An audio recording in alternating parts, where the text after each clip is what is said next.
So Apple did it again. They shipped a brand new phone that is objectively better than the last model. But the real question is how much better? Now, I spent the last few days using the iPhone 14 Pro back to back with my 13 Pro, and I ended up writing this review much sooner than I guess what I was expecting, simply because of the experience. A lot of things were the same between the two. So if you want a quick answer, should you get the iPhone 14 Pro if you have the 12 or older? Definitely. But if you're coming from the 13 Pro, probably not. However, there are some things that I liked about the 14 Pro over the 13 Pro that just might be enough reason for you to consider the switch.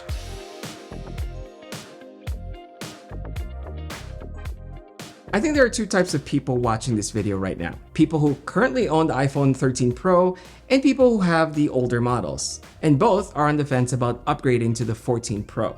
If you're the latter, great news. You should totally do it. The upgrade from a 12 to the 13 may not be very substantial, but it is still noticeable. And if you have something older than the 12, the 14 Pro will feel like a very different phone. Originally, I wanted to spend a minimum of 1 week using the 14 Pro before writing this review. Turns out, there's already a lot of things that are very much the same from the 13 Pro, and only a handful that I think a small percentage of the general buyers would really care about. So I'm going to start off with the most obvious, which is the dynamic island. Simply put, it's a notification bar dressed up with some very playful animations.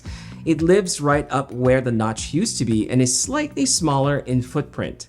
But don't let that fool you, because as clever as the idea is, it's actually much more noticeable than the larger notch thanks to the animation and the fact that it is now detached from the frame of the screen.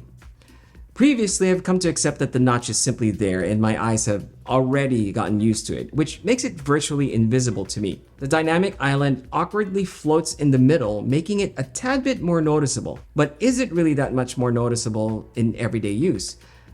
Not really, at least not for me. If I'm watching content on YouTube, it stays pretty much out of the way, even in landscape mode. It's when you fill the screen with the content that it suddenly jumps out.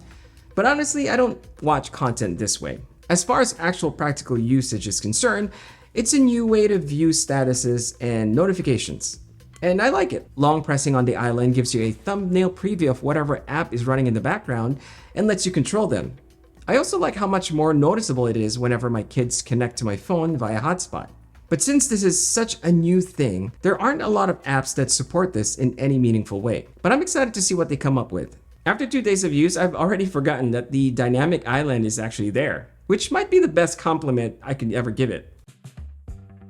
The always on display came as a surprise to me because I ended up really liking it. It's no secret that this is considered to be a very old feature outside of Apple, but for longtime iPhone users such as myself, it's such a welcomed addition. The effect is subtle enough for me to recognize if the display is on or not. And I originally laughed at Apple's claim of preserving the background colors when the display is dimmed, but it does look good. If you have a white background, the effect is a bit more dramatic as the font shifts from white to black once the screen is awakened. Some people have complained that it's too distracting, but I find it to be just right. At a glance, I can see if I have any notifications or check the time without having to unlock my phone. I know, in the year 2022. Fortunately, you can disable the always on display if it's not for you. The iPhone 14 Pro's display has a slightly higher resolution than the 13 Pro at 2556 by 1779 pixels versus 2532 by 1170, but they do have similar pixel density at 460 ppi. Is it noticeable? Not at all. But the main highlight of the 14 Pro is its peak brightness of 2000 nits under bright sunlight versus the 13 Pro's 1200 nits. Again, you ask, is it noticeable? Again, no. I tested both phones side by side under direct sunlight and I could hardly tell the difference. If you really look, you can kind of convince yourself that the 14 Pro is brighter, but not in any meaningful way. Alright, so quick addendum to what I just said right there. After filming that video, I tested it out again, and it seems like the 2000 nits is most apparent when you're viewing photos under direct sunlight. Somehow when you're just looking at the screen, it doesn't look as bright, but when you're looking at photos using the 13 Pro and the 14 Pro side by side, you'll definitely notice a difference in brightness. Is it drastic? Maybe not so much, but it is definitely brighter. Interestingly, the 14 Pro seems to favor a much dimmer default setting compared to the 13 Pro during the course of me using both. Not really sure why. I did notice that when I'm viewing photos through the 14 Pro, the highlights are much more apparent and the photos are slightly brighter and easier to view. Just like every new iPhone model that comes out, the camera is where you will feel the most significant upgrade. The 14 Pro can shoot up to a full 48 megapixels, but has a slightly smaller aperture for both main and ultra-wide cameras at 1.78 and 2.2 respectively, compared to the 13 Pro's 1.5 main camera and 1.8 ultra-wide camera. The 14 Pro, however, now has an optical 2x zoom, which the 13 Pro lacked. That simple 2x zoom is something I've always wanted, as I found the jump from 1 to 3x zoom on the 13 Pro a bit too much. Manually zooming out to 2x zoom in the 13 Pro is done digitally, so the quality is not quite as good. The front-facing camera is slightly improved with a wider aperture of 1.9 versus the 13 Pro's 2.2. But I think the new photonic engine, thanks to the 14 Pro's A16 Bionic chip, is what makes the changes feel a lot more significant. In my testing using the iPhone's standard photo mode, the 14 Pro favors a more natural color tone versus the 13 Pro. What surprised me was the amount of detail it was able to capture, which you can see here.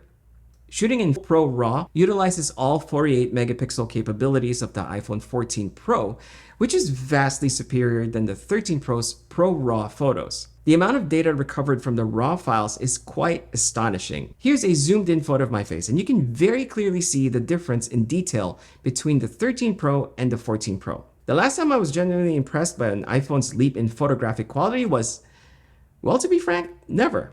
Video is also impressive, though I have to admit, I don't shoot in ProRes, and I imagine most people don't. Simply put, I don't have enough knowledge and experience with video files to really have a strong opinion on it. But I will say that the addition of action mode to the 14 Pro is mighty impressive. And here's another sample of the video quality from both phones. With all that processing power and the always-on display enabled, how does the iPhone 14 Pro's battery perform versus the 13 Pro? Very similarly, I would say. But the 14 Pro won by a small margin.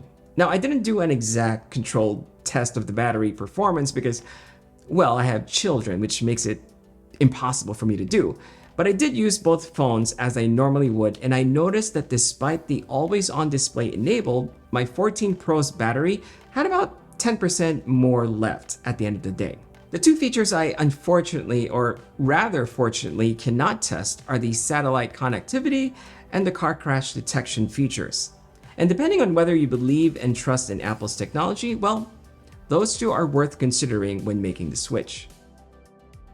The iPhone 14 Pro is objectively better than the 13 Pro, but the main differences are only felt through the lens of the 14 Pro's superior camera and the novelty of the dynamic island, and perhaps the always-on display. Personally, these features are enough for me to feel good about the Switch, since I do enjoy taking photos and videos with my phone. The dynamic island feels like an untapped feature waiting to be fully unlocked by future updates and apps, and the always-on display ended up becoming my favorite feature of Apple's latest flagship phone. The camera is close second because the iPhone has very quickly become my favorite camera for taking photos of my kids and 90% of everything else. And for the first time, I'm considering leaving my mirrorless camera behind on an upcoming vacation.